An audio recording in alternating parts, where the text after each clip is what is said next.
go first? From the ducting, flow control, primary heat exchanger. So it goes into the primary heat exchanger here, then back out. Comes out of the heat exchanger the other side. Okay, so this here, look. Okay, and there you can see the ducting. So this is the primary heat exchanger output. From the primary heat exchanger, okay, yeah, it can now go into the compressor or it can bypass.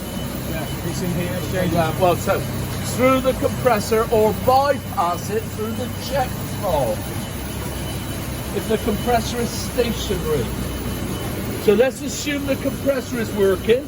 So it goes into the compressor, comes out of the compressor as compressed air, which then shuts the check valve.